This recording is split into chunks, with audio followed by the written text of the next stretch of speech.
ஏடி card பிடிச்சேன் madam, இது வந்திருந்தேன். சொல்லுங்கப்பா. முத்துராஜுக்கு மட்டும் வந்திருக்கு. அப்படிங்களா? வரல, முத்துராஜ் மட்டும் வந்துருச்சு. ஓகே, வந்துட்ட பிறகு 3 days கழிச்சு நீங்கள்? ஆமாம், முத்துராஜ் ஒருத்தர் மட்டும் வந்திருக்கு, வெங்கடாச்சலம் வரல. நான் கேட்டேன், இன்னும் எனக்கு வரல மேடம், அவருக்கு மட்டும் வந்துருக்குது அப்படின்னாரு. எனக்கு கார்டு வரலங்க அப்படின்னு. அவருக்கு மட்டும் வந்திருக்குனாரு, எனக்கு கார்டு கரெக்டாக வந்துருச்சு. முத்துராஜ் உங்களுக்கு வந்துச்சு. என்ன சொல்கிறாங்க அவங்க? ஒப்படைக்கிறேன் கொடுக்குறேன் தாங்க 100க்கு சொல்கிறாங்க. ஆனால் எப்போ கொடுக்குறாங்க அதுதான் சொல்ல மாட்டேங்கிறாங்க. கொடுக்குறேன்னு தான் சொல்கிறாங்க. டேட்டு நீங்கள் சொன்னீங்களா உங்ககிட்ட? நான் சொல்லிட்டேன், ஏன்னா நான் அன்னைக்கே அனுப்புனேங்க. எனக்கு அது 3 நாள் எனக்கு இன்னும் வரலங்க மேடம்னாரு. வந்தது எனக்கு தகவல் சொல்ல முடியும், தகவல் சொல்லவே தவிர எனக்கு கார்டு வந்துடும் அப்படின்ட்டு. நான் முத்துராட்சி வந்துருச்சுங்க. நான் 2 ஒட்டுக்கு தான் அனுப்புனேன். ஒட்டு தான் ஆறு வந்துச்சுன்னா தெரியல. அவருக்கு வந்துருச்சு, வெங்கடாச்சலத்துக்கு மட்டும் வரல. ஸோ மேக்ஸிமம் எந்த டேட்டுக்குள்ளே எடுக்கிற மாதிரி இருக்கும் ஸ்டெப்பு? இந்த வாரத்துக்குள்ளே எடுக்கிற மாதிரி இருக்கும். அடுத்த வாரத்துக்கு முன்னாடி எடுத்துருவீங்களா? அதான் இந்த கார்டு வெங்கடாச்சலத்துக்கு மட்டும் வரல. இன்னைக்கு புதன்கிழமை, 2 நாளுக்குள்ள ஆகுதுன்னா ஓகே, ஏன்னா அப்புறம் மண்டே தான் வரும். மண்டேனா அப்போ மேக்ஸிமம் 15 டிசம்பர் 2024. அந்த வாரம் அந்த ஒரு வாரத்தில் வரும். இந்த 2 நாளில் நேற்று ஈவினிங் தான் இதுவே வந்துச்சு. இன்னைக்கு வந்துடணும்னு நினைக்கிறேன். ஆமாம், வெங்கடாச்சலத்துக்கு வந்துடணும். அப்படின்னா வந்து அந்த 3 நாள் கணக்கில் வச்சு பண்ணணும். மேக்ஸிமம் எந்த டேட்டுக்கு முன்னாடி ஆக்ஷன் எடுத்துருவீங்க? ஒரு கெஸ் தான் கேட்குறேன் நான். கெஸ் பண்ணுங்களா? நீங்கள் சொல்கிறது 15 நாளுக்குள்ளே தான் ஒரு கணக்கு தான். அடுத்த வாரத்துக்கு தான் வந்து, ஏன்னா அவங்க வந்து கைக்கு போயிடுச்சுன்னா நமக்கு பிரச்சனையாக இருக்கும். முத்துராட்சி போயிடுச்சு நான் கேட்கலாம், நான் கொடுத்த தபாலுக்கு என்னப்பா பதில்னு கேட்கலாம். வெங்கடாச்சலத்துக்கு கைக்கு எதுவும் போகல, அதனால் ஒரு இதாக. அது மண்டே வந்து 10ஆம் தேதி தானே மேடம்? மண்டே 9 டிசம்பர் தானே? ஸோ 15th டிசம்பர் 2024 முன்னாடி. ஏன்னா நான் வந்து இப்போ பெட்டிஷன் ஒன்று போட்டிருந்தேன், எந்த டேட்டுக்குள்ளே ஒப்படைக்கிற மாதிரின்னு சொல்லிட்டு. ஆமாம், சொல்லி கேட்டிருந்தாங்க. அதுதான் நான் அனுப்பின தபாலே அவங்களுக்கு அனுப்பி வச்சேன். இந்த மாதிரி நான் கேட்டிருக்கேங்க, அவங்க தபால் கண்ட 3 நாள்னு போட்டிருக்கிறேங்க அப்படின்னு தான் கொடுத்துருக்கேன். ஏன்னா நானும் வந்து இன்னும் எல்லாம் ஆம்பிகஸாக இருக்குது, ஒரு தெளிவாக ஒரு டேட் இல்லை. 100க்கு 100 நான் தர்றேன் இல்லை மேம், இது வந்து நம்ம ஒரு வாரம் சொன்னால் பரவாயில்ல. சொன்ன மாதிரி இப்போ வேற கோயில் சொன்னார் இல்லையா, தரமாட்டேன்னு சொன்னனால தான் வந்து இது பண்ணாங்க. 108 செக்ஷனில் போட்டு மைனஸ் இது பண்ண வேண்டியது இருக்குது. தரேன்னு சொல்கிறாங்க. பட் அது 3 மாதமாக தரேன்னு. அது தை மாதம் வந்து பண்டிகை வேறு வருது, அது 10 லட்சம் வசூலாகும். கண்டிப்பாக அதுக்குள்ள எவ்வளோ நாளும் உடவே மாட்டேன். நீங்கள் பயப்படாதீங்க. எனக்கு ஃபஸ்ட்டு நான் 22 தை மாதம் தானே ப்ராப்ளம் ஸ்டார்ட் ஆச்சு. அப்படிலாம் உடவே மாட்டேன். அது டியூட்டியாக வரணும். ஏன்னா அவங்க 10 லட்சம் எதுவும் கணக்கு காட்டணும்ல மேடம் உங்களுக்கு. அவன் ஆமாம், இதுவே வசூல் பண்ணவே முடியாது. அப்படி இப்படி எங்கள் கணக்கு கேட்போம், வசூல் பண்ணவே முடியாதுல்ல. அவங்க வசூல் பண்ணி தானே மேம் இருக்கிறாங்க அவங்க. இந்த டைம் இது பண்ண முடியாது. இந்த டைம் இது வரைக்கும் நடந்து போச்சு. ஆச்சாரன்சி வந்து அவங்க வந்து இது வரைக்கும் பொறுப்பு கொடுக்காதனால இதாகிடுச்சு. இது வரைக்கும் நடந்து போச்சு. இனிமேட்டு அவங்க தை மாதம் வந்து பொறுப்பு கொடுத்து தானே இது பண்ண முடியாது. இதுக்கு மேலே அவங்களாம் வசூல் பண்ணவே முடியாதுங்க. ஏன்னா அவங்க ஏதாவது ஆர்டர் வாங்கி இது பண்ணால் தான் உண்டு. கோர்ட் எப்படி மேம் ஆர்டர் கொடுக்கும் உங்களுக்கு? கோர்ட்லேருந்து எந்த ஆர்டர் கொடுக்குறாங்க உங்களுக்கு வசூல் பண்ணுறதுக்கு? இல்லை, ஆஃபீஸ்லேருந்து நாங்கள் ஏதாவது விழா நடத்துறதுக்கு எங்களுக்கு பர்மிஷன் கொடுக்கணும், ஏதாவது வாங்கினா தான் உண்டுங்க. இனிமேட்டு இருந்தாலும் உங்கள் நாலேஜோட தான் நடக்கும். எதுங்க அதான் எனக்கும் தெரியல, நீங்கள் சொன்ன அப்படி தான் சொல்கிற மாதிரி தான் இருந்தது. கோர்ட்டு நான் சொன்னேன் ஆர்டர் ஏதாவது வாங்கினா தான் உண்டுன்னு. அதுக்கு நான் வந்து சொன்ன மீனிங் வந்து விழா வந்து நாங்கள் வருஷம் நடத்துகிறோம், அந்த மாதிரி எதாவது வளர்த்தோம், அந்த மாதிரி வழங்குறதுக்கு வழிவகையே இல்லை. முன்ன விழாக்குழுன்னு ஒன்று இருந்துச்சு, விழாக்குழுன்னு எடுத்துட்டேன். விழா என்ன சொன்னீங்க? விழாக்குழுங்க அப்படின்னா என்னது?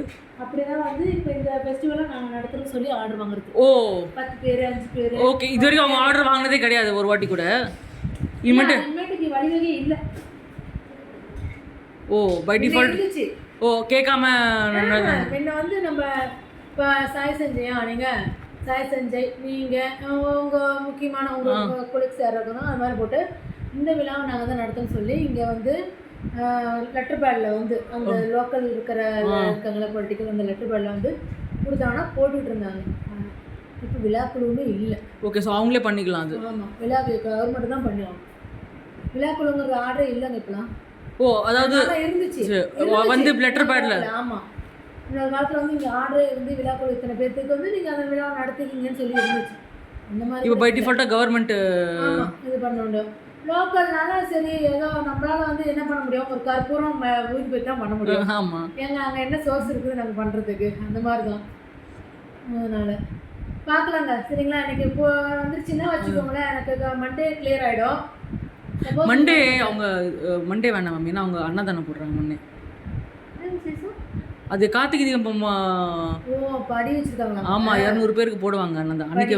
ஆமாம் அன்றைக்கி அன்றைக்கி வேண்டாம், பப்ளிக் முன்னாடி. அந்த டைமில் பிரச்சனை வேறு மாதிரி போகும். அந்த ஒன்று ஆமாம் உங்க சொல்லியிருப்பாங்க.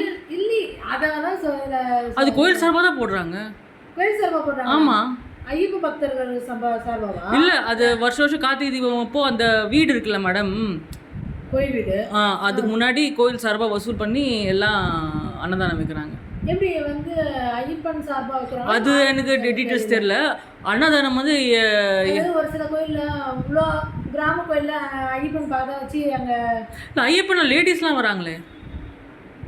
ஏங்க சாமி கூட வருவாங்க புரியுதுங்களா? மாலை போட்டுட்டு பஜனை நடத்துவாங்க பார்த்துருக்கீங்களா? அல்ல அது இல்லை, அது இல்லை. பட் அது எனக்கு தெரிஞ்சது 200 பேர் கார்த்திகை மாதம் மாலை போடுவாங்க இல்லைங்களா? அவங்க வந்து 18 நாள் ஆகுது அது பஜனை பாடுவாங்க.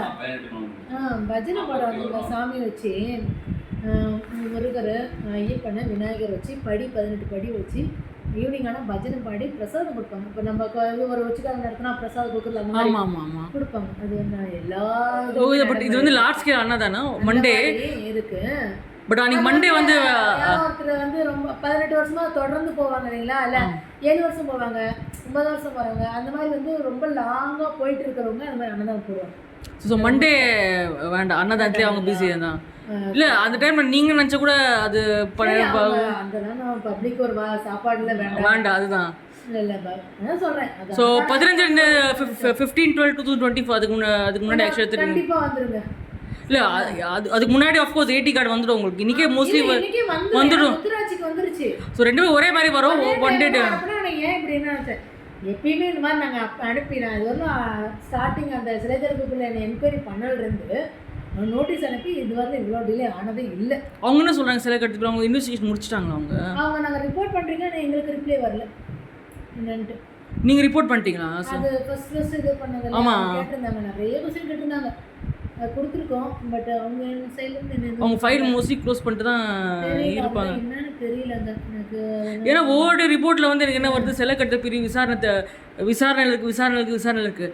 ஏன்னா அவங்க அப்போ அவ்வளோ சீக்கிரம் போலீஸ் ஸ்டேஷன் அவ்வளோ சீக்கிரம் ஒரு கேஸை க்ளோஸ் பண்ணுவாங்க. திடீர்னு அவங்களுக்கு வந்து அந்த இதில் வந்து ரிப்போர்ட் எடுக்கும்போது ஏதோ இதாச்சுன்னா திரும்ப நோண்டுவாங்க. ஓ அதுவா?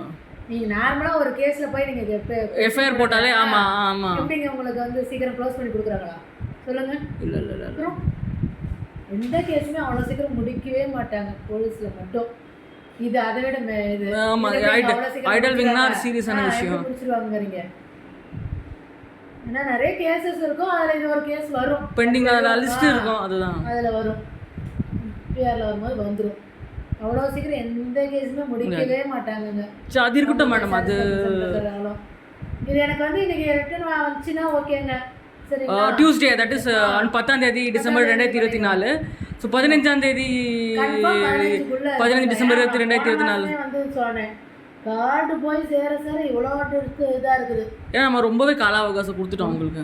நான் ரொம்ப கொடுத்துட்டேன், நான் தான் மென்ஷன் பண்ணி கொடுத்துருக்கேன். ரொம்ப கால அவகாசம் நான் கொடுத்துட்டேங்க மேடம். இப்போ திரும்ப அவங்க வந்து எனக்கு கால அவகாசம் கேட்டால் கொடுக்க முடியாதுங்க சொல்லிடுறீங்களா? ஸ்ட்ரெயிட்டாக நாங்கள் ஏசிஎக்ஸ்ன்னு அதான் சொன்னேன் ஹெட்லருக்கு. சார் இதுக்குமே அவருக்கு கால அவகாசம் எப்படிங்க போச்சு, எப்படி சார் நான் கொடுக்க முடியும்? இது வரலும் ஒரு லோக்கல் இருக்கிறவங்க தான், வெளிநாட்டில் இருக்கிறவங்களோ இல்லை வெளியூரில் இருக்கிறவங்களோ வந்து இங்கே பார்க்க போகிறாங்க. ஆமாம், லோக்கல் மீட்டிங் தானே பண்ண போகிறாங்க. இது மாதிரி கொடுத்தா எனக்கு கண்டிப்பாக அதை நான் மென்ஷன் பண்ணி தான் போட்டிருக்கேன். ரொம்ப அதிகமான கால அவகாசம் கொடுக்கப்பட்டது தான் போட்டிருக்கேன். சரிங்களா? இதுக்கு மேலே டைம் கொடுக்கும். கோர்ட்டுக்கு போகிற மாதிரி இருக்கா ஆர்டர் வாங்குறதுக்கு? அது அந்த மாதிரிலாம் இல்லை. அன்றைக்கி அவர் சொன்னார், ஒரு கோர்ட் சீஸ் பண்ணால் கோர்ட்டில் போய் ஆர்டர் வாங்கிட்டு வரணும். அதை அவங்க கொடுக்க மாட்டேன்னு சொன்னாதான் அதான் இங்கே போய் நாங்கள் கொடுக்குறதா சொன்னோம். அந்த மாதிரி தான் வாங்கினாங்கன்னா நான் என்ன அப்புறம் ஜட்ஜு முன்னாடி ரொம்ப இதாக போயிடும். புரியல மேடம். இப்போ நான் கேஸ் போட்டு இது பண்ணுறாங்கன்னா அது அவங்களே கொடுக்குறேன்னு சொல்கிறாங்க. அவர் என்ன சொல்லுவாங்க, இல்லைங்க நான் இது வரலும் வந்து அவங்ககிட்ட கொடுக்க மாட்டேன்னு சொல்லவே இல்லை, கொடுக்குறேன்னு தான் சொன்னேன். இவங்க வாங்கல அப்படின்றாங்கன்னா அது ஆமாம் உங்கள் மேலே தான் உங்கள் பேரில் கேட்டப்போம் நம்ம ரிவர்ஸ் ஆகிடும். டிபார்ட்மெண்ட்டுக்கு இதாயிடும். நீங்க என்னம்மா இப்படி போட்டிருக்கீங்க? ஸோ ஏசி கிட்ட பர்மிஷன் வாங்கிட்டு நீங்கள் அந்த பொருள் எடுத்துக்கலாம். அவங்க கொடுக்குறாங்க, நமக்கு எந்த அது பிரச்சனையுமே இல்லை. கொடுக்க மாட்டாங்கன்னா நம்ம அடுத்த வருஷத்துக்கு கேஸே. சரிங்களா? அதெல்லாம் அவங்க கிளியர் கட்டாக அவங்க ரைட்டிங்கில் கொடுத்துட்டாங்களா? அவங்க ரைட்டிங்கில் கொடுத்தாங்களா? ரைட்டிங்கில் கொடுக்குறது தான் காலாவகாசம் கேட்டாங்களே. கொடுக்குறேன்னு சொல்லி ரைட்டிங்கில் கொடுத்தாங்களா? இது வரைக்கும் கொடுக்கல. அதான் இது மாதிரி வந்து கூர்க்கூட்டம் போட்டு எனக்கு வந்து கால அவகாசம் கொடுங்க, அதுக்குள்ளே நாங்கள் வந்து ஒப்படைக்கிறோம். அதான் ஒப்படைக்கிறோம். அதே மீன் அதுக்கு அர்த்தமாக தானே? ஏன்னா இதுவரை நான் ஃபோன் பண்ணி நான் இது பண்ணாலுமே அவங்க வந்து முழுக்க சொல்லிட்டு நான் கொடுக்குறேன் மேடம். இது வரல அவர் மாணிக்கம் சரி, நகராஜன் சரி, முத்துராஜ் சரி, இன்னொரு யாரோ ஒரு ஆள். நான் இது வரல இல்லை அவங்க பற்றி இந்த 3 பேர் தான் தெரியும் எனக்கு. அவங்க தான் சொல்லிட்டு ஏதோ சொன்னாங்க. அவங்களாம் ஆகலை. 3 பேர் மெயின் தான். முத்துராஜ், வெங்கடாச்சலம், 100% கொடுக்குறோம் தான். ஒரு நாள் கூட நான் என்கொயரி ஃபர்ஸ்ட் நாள் ஆரம்பிச்சு இன்னைய டேட் வரணும் கொடுக்கணும்னு வார்த்தை வரல. இதையே நான் வந்து போய் நான் கேஸ் போட்டனால எனக்கு நிற்காது. நான் கொடுக்குறேன்னு நாங்கள் கொடுக்குறோம் சொன்னோம், இந்த நிமிஷம் நாங்கள் கொடுக்குறோம், இது வரலாம் அவங்ககிட்ட நான் கொடுக்கணும்னு சொல்லலை அப்படின்னாங்க. முடிஞ்சு போச்சு அங்கேயே.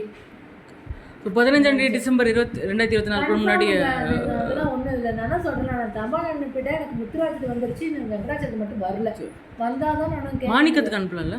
அவருக்கு ஓகே, இவங்க 2 பேர் தான் நான் பற்றி பார்த்துருக்கேன். வந்து கட்சியில் இருக்காரு, கோயிலில் சம்மந்தத்தில் எதுவும் வரல, ஊர் மக தான் முக்கியஸ்தராக இருக்காரு. பட் இவங்க 2 பேரும் தானே வந்து அங்கே அந்த கோயில் வீட்டில் வந்து இதில் இருக்கிறாங்க, சாய் வச்சுருக்கிறது ஒருத்தர், சிலை வச்சுருக்கிறது ஒருத்தரும். ஏன்னா அவரும் இப்போ வேறு அதுலேயாவது இந்த ஜோன்ஸ் இந்த மாதிரி தான் வச்சுருந்தாருன்னா அவர் எடுக்கலாம். அவர் கஸ்டடியில் எதுவுமே இல்லை. அதனால் நான் அது சொல்லுவேன். அவர் அந்த ஊரில் முக்கியஸ்தராக இருக்கார், அவ்வளோதான். ஏதாவது நான் கூட்டம் போட்டாங்கன்னா அவர் நிற்பார், அதுதான் பேசுகிறாரு. அதனால் நான் அதெல்லாம் அதில் நமக்கு என்ன ரெக்கார்டோ அதை தான் நம்ம பேச முடியும். யாரை வேணாலும் நிறுத்தி விட முடியாதுல்ல, தப்பாக போயிடுது. சரிங்க, பார்த்துக்கோங்க. 15 டிசம்பர் 2024 முன்னாடி நீங்கள் ஸ்டெப் எடுத்துருங்க பொருள். ஏன்னா பிரச்சனை ரொம்ப நாள் போயிட்டு இருக்குது. ஒரு நான் எனக்கே இது வந்து ஒரு முற்றுப்புள்ளி ஆகிட்டா தான் எனக்கும் ப்ராப்ளம். நான் ரிப்போர்ட் அனுப்பிட்டு போயிட்டே இருப்பேன். அதுவும் இல்லாமல் தை மாதம் வர வசூலாம் அதெல்லாம் வந்து விடவும் முடியாதுங்க. இந்த வாட்டி எல்லாம் கணக்கில் கொண்டு வந்துடுவாங்க. அப்படி இதனால உன்னை வந்து இவ்வளோ வரவாச்சு இவ்வளோ செலவாச்சு நம்ம காட்டுதான் இது ஃப்ளக்ஸ் போட்டு ஒட்டி தான் வரும். சரிங்க மேடம், தேங்க்யூ. போகிற மாட்டோம்.